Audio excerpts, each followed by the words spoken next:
4-inch-long weaver ants have to make their nests themselves. They build them out of leaves. They turn the leaves into green chambers with floors, walls, and ceilings. The way they do it is with glue. First, some of the ants turn themselves into living safety pins, pulling the leaves together and holding them there. That's one team. Next come the weavers. They pick up larvae, their yet unformed little sisters, take them to the seams and use them like living shuttles, tiny glue guns. They stimulate them to secrete threads of sticky, web-like silk that holds the leaves together. Without any apparent supervision, the ants know exactly where to clamp the leaves and where to apply the silk. There are 500,000 ants in the colony, but they behave as though they were all part of a single mind, each one doing what's needed in the right way to build a complex of chambers and corridors out of living leaves.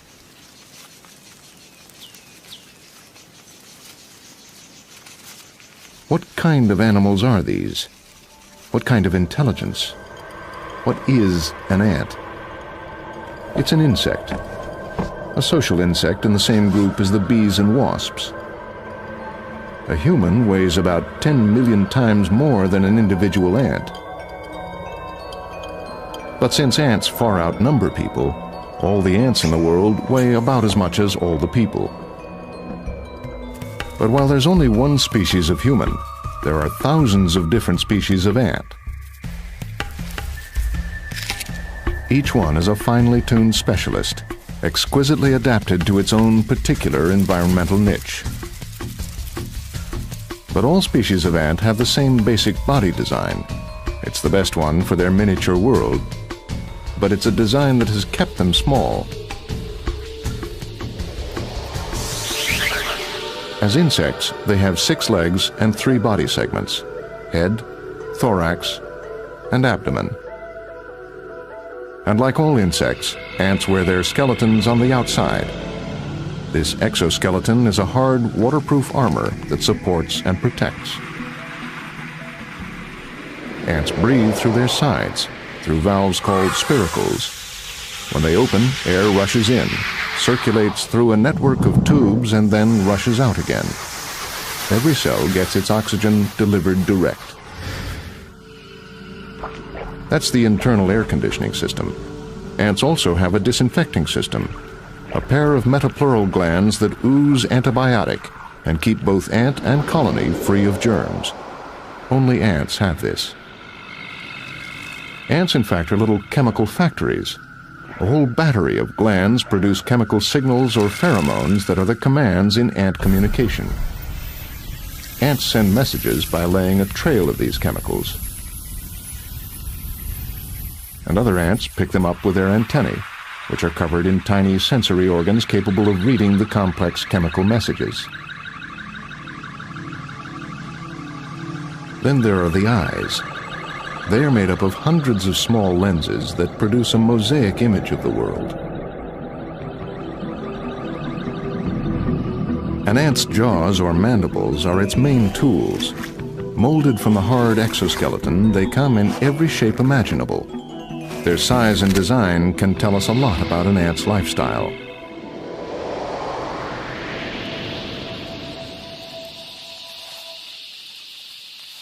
Mandibles are as important to an ant as our hands are to us. Depending on the species, they can serve as anything from scissors to forklifts to pliers. Really appreciating the variety among ants means looking at them close up. Professor Edward Wilson of Harvard University has been looking at ants for most of his life.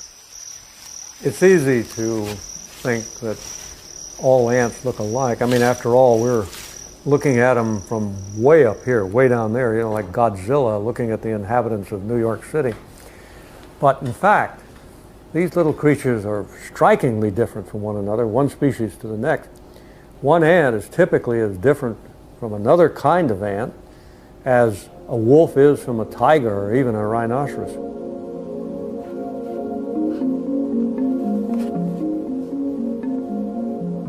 About 10,000 species of ants are known to science, and there are probably 10,000 more waiting to be discovered. The largest and most abundant group is the Pheidole ants.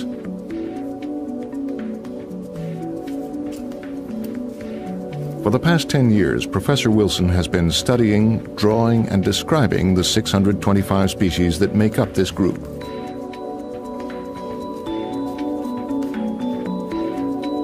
Over half are new species, and he is the first person to really see them in detail. Among them, he has discovered ants with weird and wonderful adaptations. Let me give you an example. Two of the species that I'm describing right now have anatomical features which are just amazing. This is a species which has five, count them, five horns on the front of the head. It uses, I guess, as a battering device. It has two horns sticking out here, two horns sticking out there, and then a horn sticking like a nose out the middle. This was so unusual that I named it Pheidole mirabilis, the miracle Pheidole. Maybe I got carried away a bit with that, but I thought it was truly a wonderful one. Here's another one. This species has a plate-shaped head. I mean, just totally different from this other one. It has big bristles all around the head, but also conspicuously sticking out from around the mouth like a mustache. This one I decided to name Pheidole mistax. Mistax means mustache, the mustache Pheidole.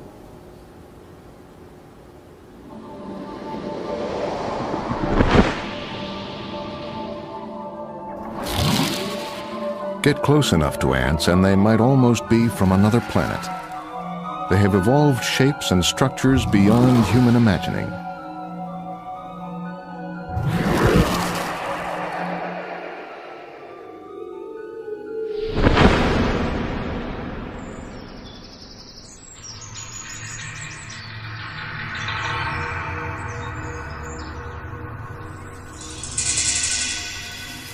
The one thing all ants have in common is society.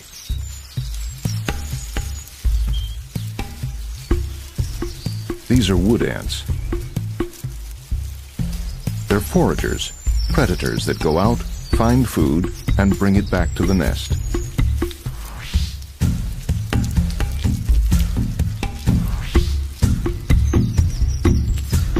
Even though each ant is strong, capable of carrying twice her own body weight, a lot of the prey is just too big for one ant. In which case there's teamwork. It's not size, it's not speed, it's not even strength that makes ants what they are. It's this, the teamwork. Hundreds of thousands of cooperating insects spreading through the woodland like a huge digestive tract, pulling anything edible towards the gut of their nest.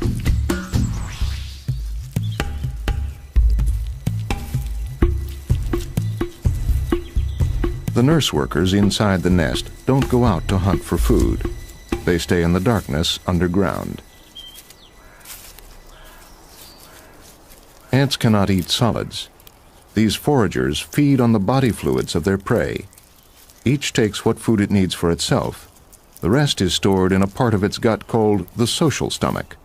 This food is for sharing. It is fed to the nurse workers, and it's done with a sort of a kiss.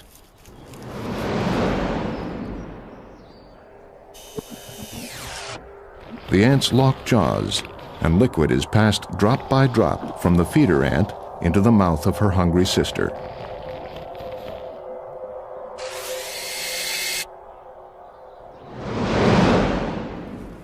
One of the strengths of an ant colony is the individual ant's dispensability. Killing a colony by killing the workers is all but impossible. But one ant in the colony is absolutely vital, the queen. By using the sperm she stored when she mated, she's the mother of everyone, and everyone's future. An ant manufacturing machine at the head of a conveyor belt of eggs. Eggs are cared for by the nurse workers. These wood ant eggs stick together so that they can be carried easily as a bundle. The creature that emerges from an ant's egg looks nothing like an ant. What hatches out is the ant's larval form, the baby stage, an eating machine designed solely for growing. And as it grows, it sheds its skin to reveal a new skin underneath. 3 or 4 times this happens, until finally the eating stops and the larva prepares for the next stage of its life. This is the pupa, and developing inside the protective silk sleeping bag is a recognizable ant.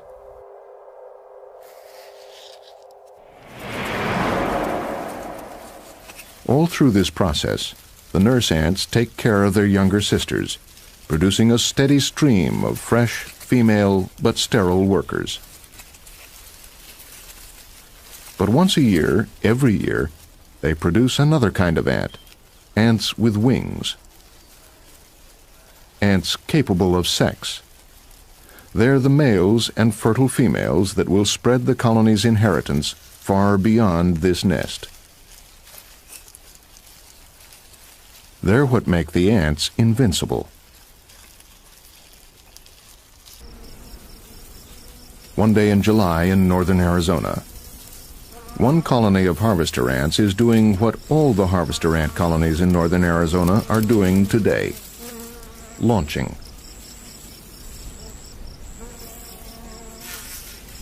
The once-a-year royal brood come above ground and begin to fly, and to find individuals from other colonies, and to mate.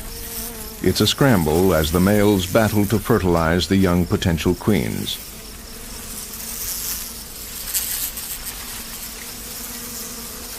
And then, having done the only thing in life they were ever meant to do, the males die. All of them. Young queens die too, in great numbers. But some find just the right kind of fresh ground, dig in, and start laying the eggs that will give rise to new colonies. How did a system like this come to be? Once in the early days of the Earth, insects were the only land animals. They were also the only animals in the air. At least 100 million years before birds and bats appeared on the evolutionary scene, insects had wings.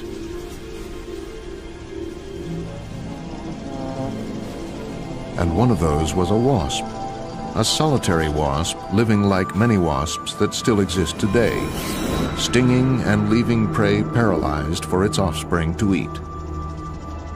In time, some of these wasps started building their nests in clusters, probably to help deter predators. They were still essentially solitary, though, and their offspring left the nest as soon as they could fly.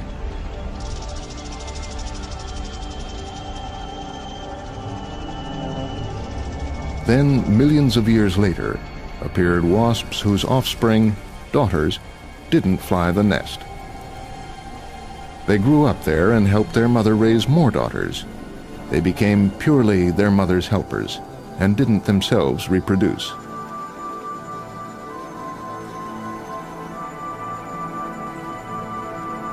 Over time, these wasps began to look more like ants. They lost their wings and evolved the disinfecting glands so that cramped underground living wasn't an invitation to disease. They hung on to their powerful wasp jaws and stings, though, and were among the fiercest predators around by the time the dinosaurs appeared. Ants not only saw a lot of individual dinosaurs come and go, they saw the end of the whole dinosaur dynasty. And ants have been ruling the world ever since.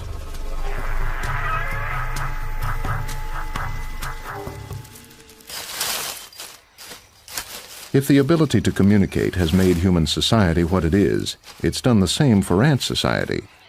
Professor Edward Wilson. I'm often asked, do ants really communicate with one another? And the answer is, of course they do. Tiny animals that live in the ground almost have to communicate with chemicals. When you're that small, you're in the dark, a lot of the time in closed spaces, it's very difficult, obviously, to communicate by sight. It's difficult to evolve systems to allow you to communicate by sound.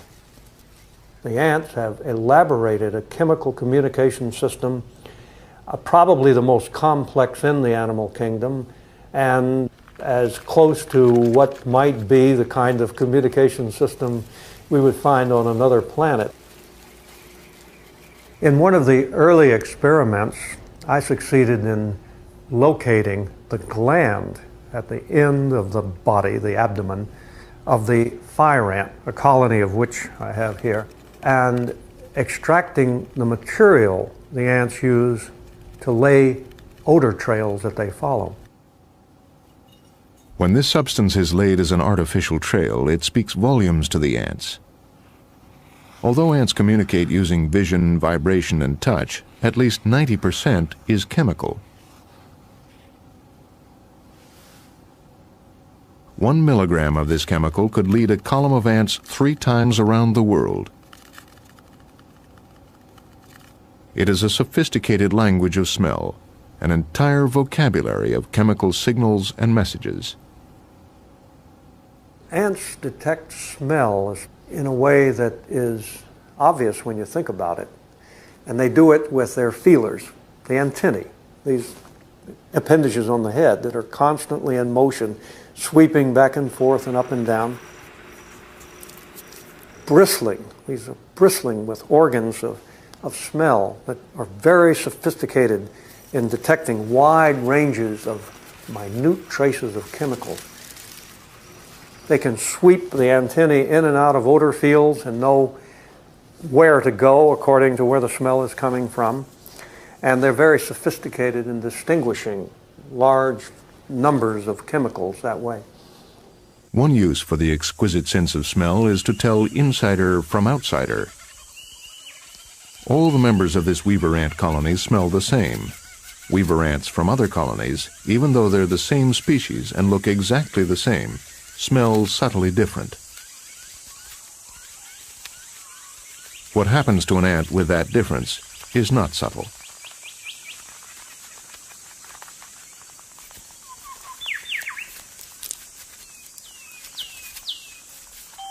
It doesn't matter what you look like, as long as you've got that membership smell.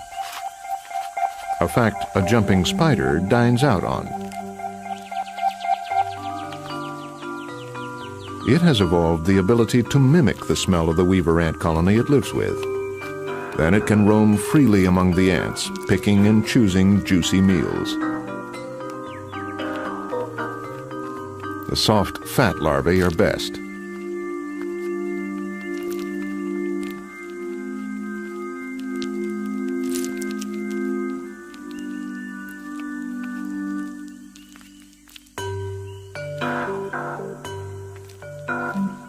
A weaver ant confronts what, as far as she's concerned, is one of her sisters.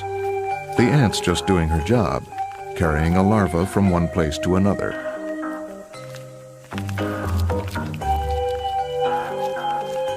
And here's a sister ant that's bigger and stronger than it ought to be, and doing something it really ought not to be doing. But the smell is kosher, and while there's cause for confusion, there's none for alarm. Despite the occasional counterfeiter, though, smell is overwhelmingly useful to an ant. Except here. It's no use at all in the eastern Sahara, where delicate odors are instantly burnt up by the sun. But that doesn't stop these ants, called cataglyphus, from foraging. Nothing stops them. Not temperatures of 130 degrees, and not burning sand. The ants scavenge for creatures that have succumbed to heat exhaustion. When food is found, the ant must return home as quickly as possible to avoid a similar death. Getting lost could be lethal. But how do they find their way around? That's what this team of Zurich University students, working under Professor Rüdiger Wehner, is trying to find out. It may look as if they're getting ready for a game of giant chess, but it's really like giant graph paper.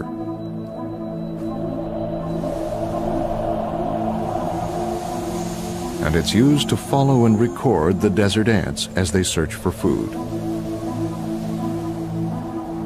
It has to be done at the hottest time of day, because that's the only time the ants come out. What it shows is that when an ant is looking for food, it meanders and stops a great deal, but when it finds something, it heads home in a straight line. So how does it know where home is? Remember, there's no chemical trail to remind it of the direction.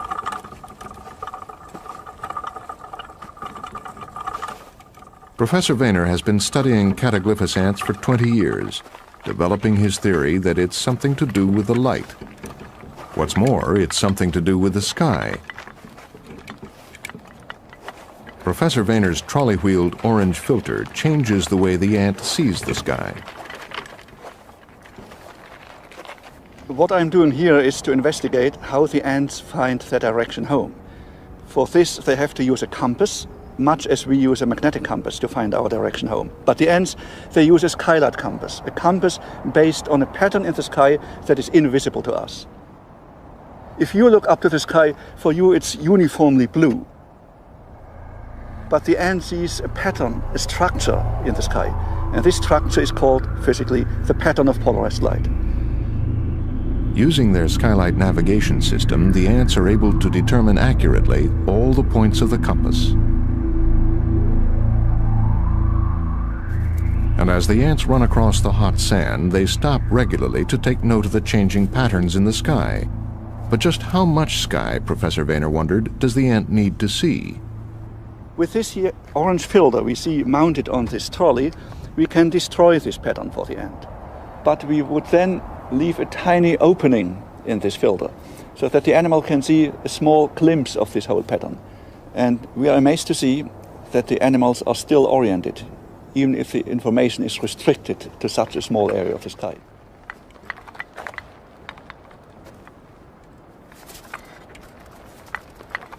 But is the sky all the ants use?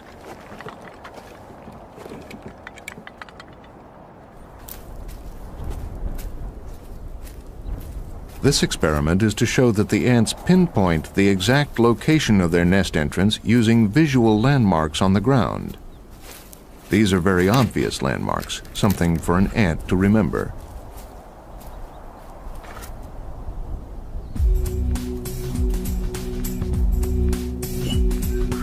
The ant needs to find its way home to its nest.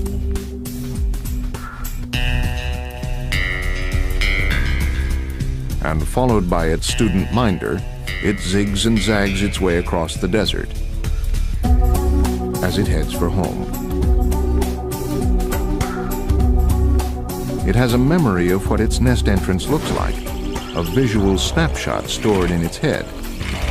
It constantly searches to match this image with what it actually sees. And when the match is made,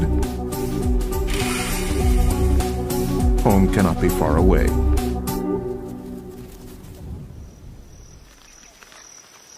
Not all ants are predators or scavengers. These are the leafcutter ants of Central and South America, and they're a farming community, and they were farming 50 million years before we ever were. They don't farm the plants whose leaves they're actually cutting. No, these are wild plants growing within a 200-yard radius of the ant's nest. The ants cut out sections of leaves and carry them like sails to the nest. There, the leaves are handed over to other ants, which clean them and cut them into smaller pieces. They then weed it, harvest it, and feed it to the other ants.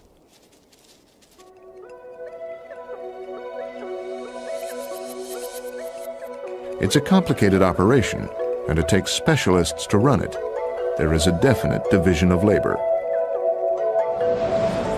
The tiniest ants spend their whole lives in the small, dark chambers planting the fungus.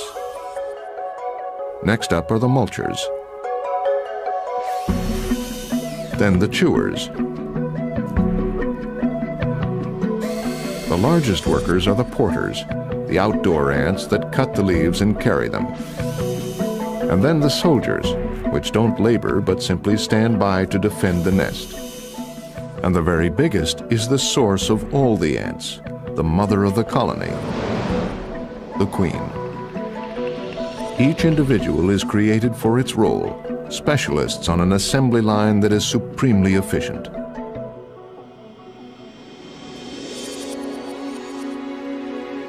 Many plants make poisons. They do it to protect themselves.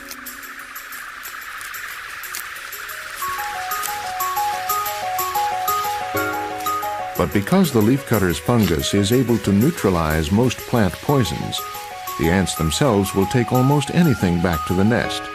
It's a big advantage. They can cut whatever's handy.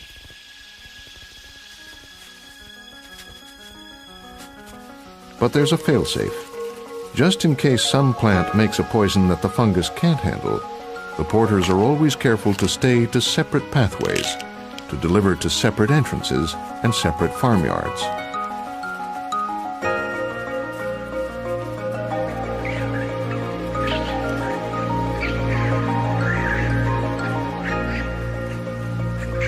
So if something deadly is introduced to the nest, it only ever affects part of the colony.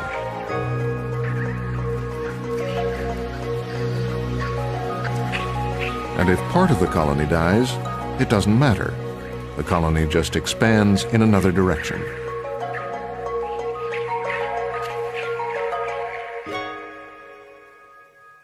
Another potential problem is wild fungi. The ants have created perfect conditions for their own domesticated variety. To keep a hardy wild species from invading and taking over, they apply weed killer. It comes from the metapleural glands, the same glands that all ants use to suppress bacteria. Humans fight bacteria too, but the bacteria mutate to resist human antibiotics almost as fast as scientists can find new ones.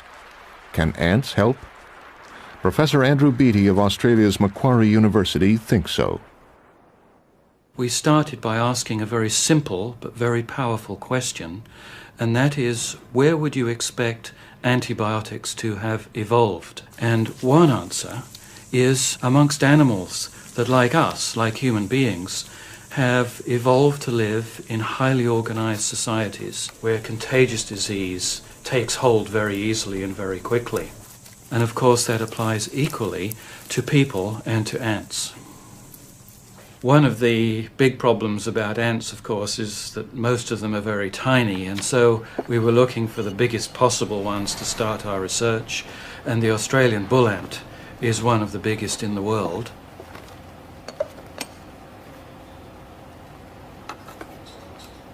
This inch-long ant also has very large jaws and a very nasty sting, so the researchers first had to devise a way to keep everybody out of trouble.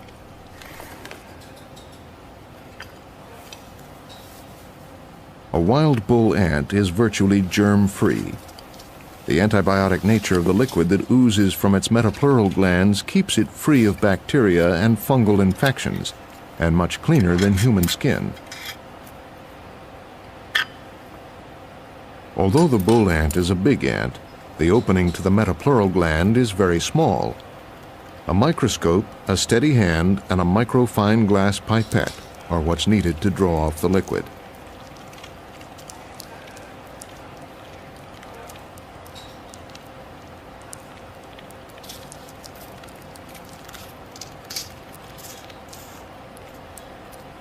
Once enough is collected, the ant is returned unharmed, if a little dazed, to her colony. In the lab, the secretion is tested on a range of bugs that cause diseases and infections in humans. It's been shown to kill bacteria that are resistant to many common antibiotics. In a world where new antibiotics are hard to find, ants would seem to have a promising future. Recently, word has got around about our research, and I had a phone call from an Aboriginal woman who told a fascinating story of growing up in the bush. When she was a child, if she got a cut or a gash, her mother would take a piece of clean cloth and throw it onto a bull ant's nest and stir it around and get them really angry. Then, when the cloth was covered in these enraged animals, she would take it off with a stick and shake them off, and then she would use the cloth to bind the wound. And this clearly suggests that she understood the healing properties of bull ants. And from this point of view, I feel that our discovery is in fact really a rediscovery.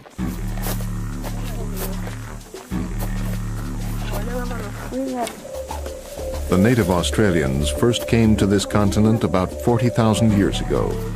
Some say 80,000.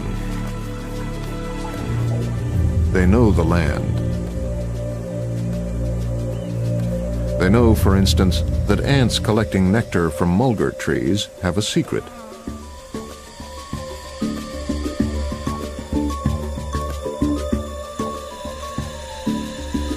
It's a secret that gets the ants through the hard, dry times, which is most of the time in the vast interior of Australia.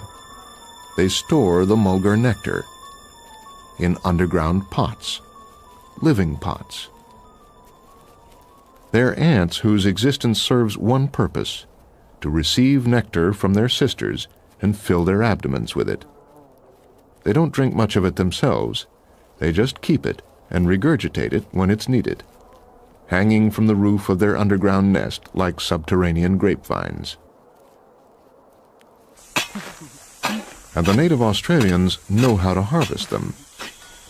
The women look for the telltale signs taught to them by their grandmothers, and when they see them on the surface, they dig. It's hard work. The ground's dry, and the storage ants, which are called honeypot ants, are about 4 feet down.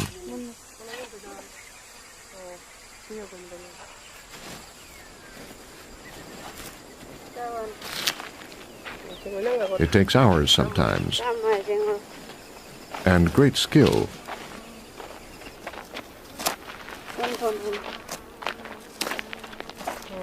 The digger has to dig down beside the storage chamber, not through it, which would destroy it.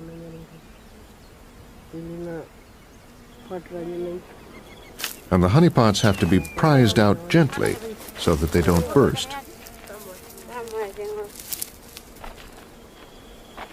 Careful handling ensures few honey sacs are broken.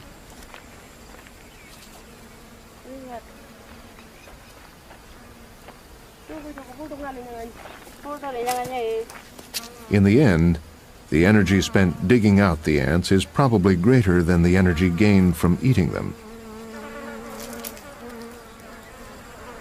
But this is a place where natural sugar is rarer than uranium, and wherever it is you happen to live, you need a treat sometimes. An English woodland. It's not the warmest place in the world, and the wood ants that live here have to build their nests with that in mind. As insects, ants are cold-blooded animals, which really means that they're the same temperature as the air around them. But wood ants have ways of bending that rule. They use architecture, thatching, lots of thatching, pine needles, leaf stems, and twigs that to them are the size of tree trunks. They pile the stuff up in a mound about 3 feet high and shaped so that it absorbs maximum warmth from the sun. But the ants have a way of raising the temperature inside the mound even further. When the sun's shining, the ants come outside and sunbathe. They soak up the heat and take it down inside the nest with them, using their bodies as little radiators.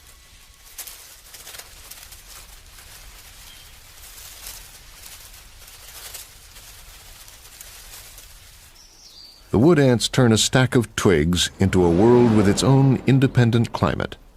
There are even internal variations, with the warmest parts in the center. One reason the heat is necessary is that the delicate larvae have to be kept at a more or less constant 74 degrees. And as the heat in the nest goes up and down and shifts throughout the mound, the nurse ants, carrying the larvae, have to keep chasing that perfect temperature from chamber to chamber. What wood ants have done for themselves is to open up natural barriers. Their heating system means that they can live in parts of the world that, by rights, are too cold for ants.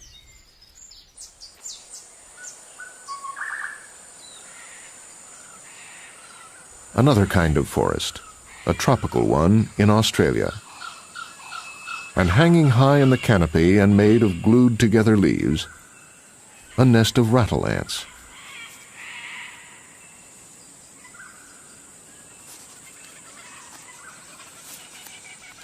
Inside, it looks like ant business as usual. If it weren't for the green floor, these could be any ants underground. Except, what are these big things? They're not larvae, at least not of ants. This is a caterpillar of the small oak blue butterfly, and it has a little nozzle on its back. From it comes a nourishing liquid called honeydew, which the ants collect like dairy farmers. By being useful to the ants, the caterpillars gain their protection. And they're useful for more than just their honeydew. Up on the roof, danger.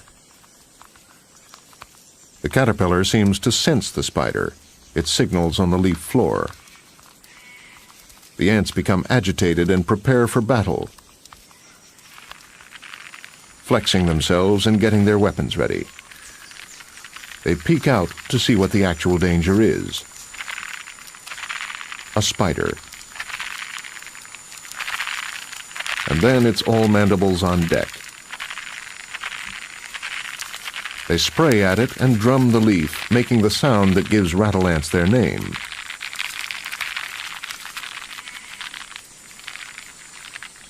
Exit spider. There seems to be a thing between ants and caterpillars. The two are often found together. Dr. Phil DeVries of the University of Oregon has studied caterpillar-ant relationships all over the world. The interesting thing about caterpillar-ant associations is they're quite literally everywhere in the world. And the butterfly caterpillars associate with ants to gain protection against predators, mainly insect predators. The caterpillars produce a food secretion to the ants, and this is the way they pay for their protection. It's like if you had a bodyguard, you have to pay the bodyguard to protect you. But the problem here is that if you're a caterpillar and you're producing a reward, what stops the ant from simply going, "Thank you very much," and turning around and going back to the nest? One of the more fascinating things that the caterpillars use to keep ants with them is that they produce a call. So you have singing caterpillars, and you have caterpillars singing to ants, and the sounds that they make are attractive to the ants. What's strange about these sounds is that we cannot hear them. The calls the caterpillar makes do not travel as sound through the air, but as vibrations through the solid plant stem.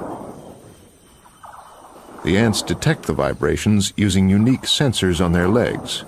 We need the help of a special microphone. So, for example, this caterpillar, if we pick it up and we put it on this membrane that I have here, we hear nothing now. But if you use the very sensitive microphone, and as you'll hear, that produces a call.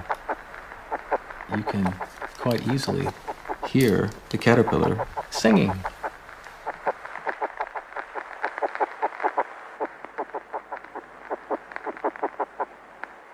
Now, think about it. How many caterpillar calls have you heard?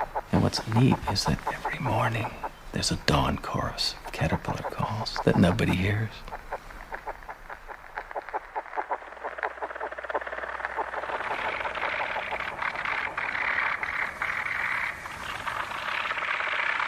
It was while working in Panama on one particular group of butterflies that Phil DeVries first discovered how the caterpillars made their calls. He noticed that they had two rod-like appendages right above their head, stuck into their collar. Called vibratory papillae, these beat up and down on top of the head, and the head itself moves in and out. The papillae have pronounced rings and move over small bumps like guitar picks on the caterpillar's head. I was reminded immediately of this. which is the South American salsa instrument called the güiro. There's deep grooves in the appendage, like the güiro, and simply that runs up and down across the head, producing a call. The caterpillars, with their calls, are effectively deceiving the ants because the caterpillars are talking in ant language. And if there are caterpillars on the moon that associate with ants, I'll bet they make calls too. So the caterpillars talk to the ants, and the ants protect them and milk them. It's a good deal for both. Except that somehow the relationship between this caterpillar and the rattle ants has developed a strange twist. The caterpillar eats the ant's larvae. Most caterpillars eat leaves, and in a way it's lucky this one doesn't, or the ants would literally be out of house and home. But it does seem strange when what amounts to your cow dines on your children. It's been going on for millions of years, though, and both species have obviously survived. Australian weaver ants, and a normally fearsome spider that has wandered onto the wrong leaf. The ants don't care what reputation a creature has. If it comes too close to their nest, it's simple cause and result.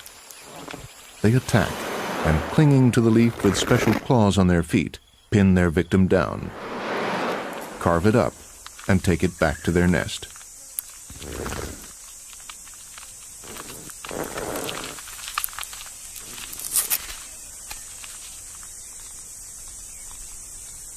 What enables ants to behave this way in perfect cooperation is that they all have exactly the same instinctive response to the same set of events.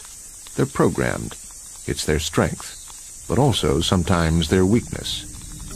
And this little Thomasid spider, which looks like nothing compared to the monster spider the ants have just dismantled, knows how to hack into the ants' program.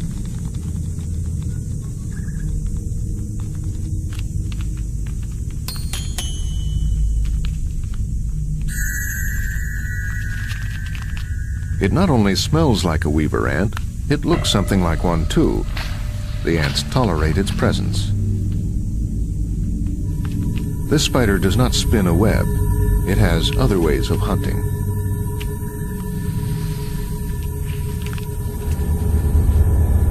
The lethal bite.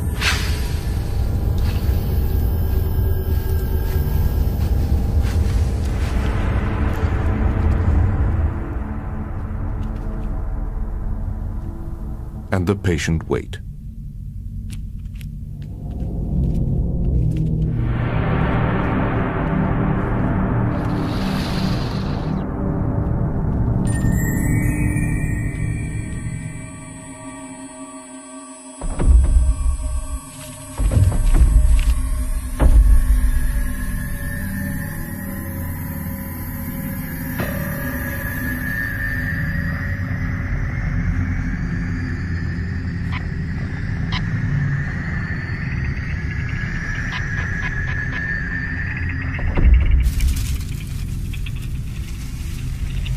Ants, with their social organization, can be the most effective predators on Earth, but cross their wires and they're pushovers.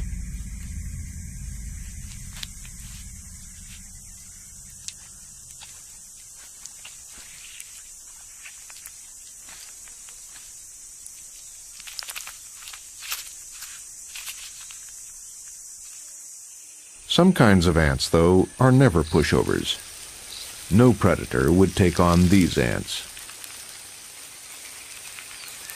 Army ants. There are about 500,000 in this bivouac. The whole colony, including, somewhere in the middle, the queen. On the march. These ants can barely see. Blindly following chemical trails laid down by their nestmates, they take everything edible in their path. And there's very little anything else can do about it. You could say they're a mob, but more organized and more single-minded. To the wasps watching the pillage of their nest, this colony might be a huge amoeba with tendrils spreading through the forest. But more than an amoeba too, because each of these ants has a brain. Not a very big brain, but all of their processing power added together gives them a kind of collective intelligence. Is that what ants are? A big, many-legged brain? Professor Nigel Franks. I think that what most impresses people about ants is just how incredibly well organized they are at the collective level, at the colony level, and how incredibly determined they seem to be. Because people think that they're so well organized, they think that they must be organized as we are, but even more so. In other words, that they must have really a rigid hierarchical control with a key person deciding what everyone ought to do and having a sort of chain of command, telling the workers what they ought to be doing. But most ants, it seems, are organized from the bottom up rather than the top down. No one ant is in control. The individuals organize themselves. It's almost like anarchy that works. It's a formidable evolutionary strategy. I think what is interesting about army ants is that they're perhaps more likely to start experimenting upon me than I was to start experimenting upon them. So what I chose to do was to look at a very contrasting species.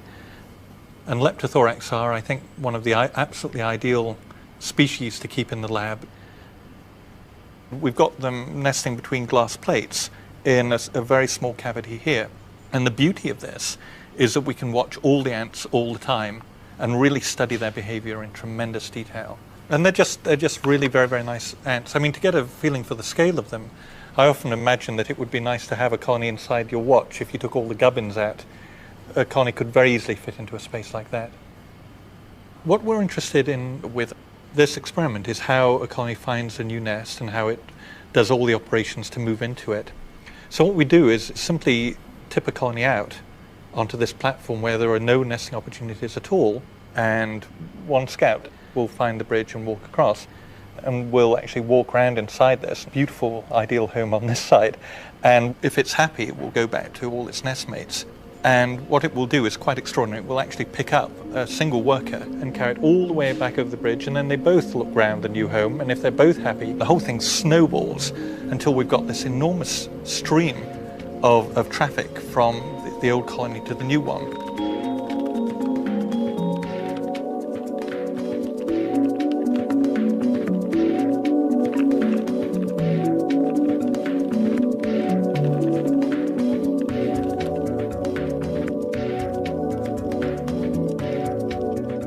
When the whole colony is safe inside the new nest, some of the workers begin building a protective wall across the entrance.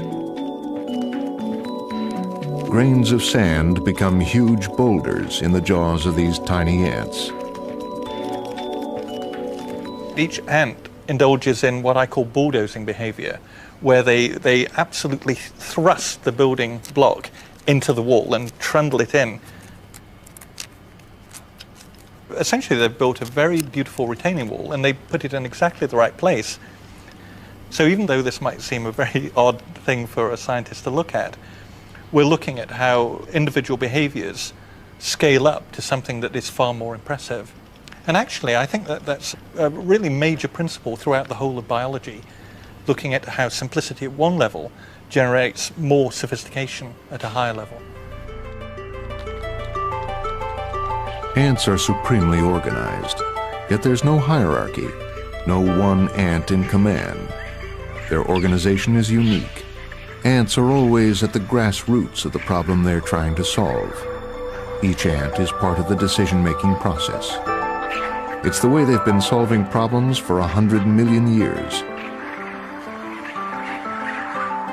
Ants really are the ultimate millennium bugs.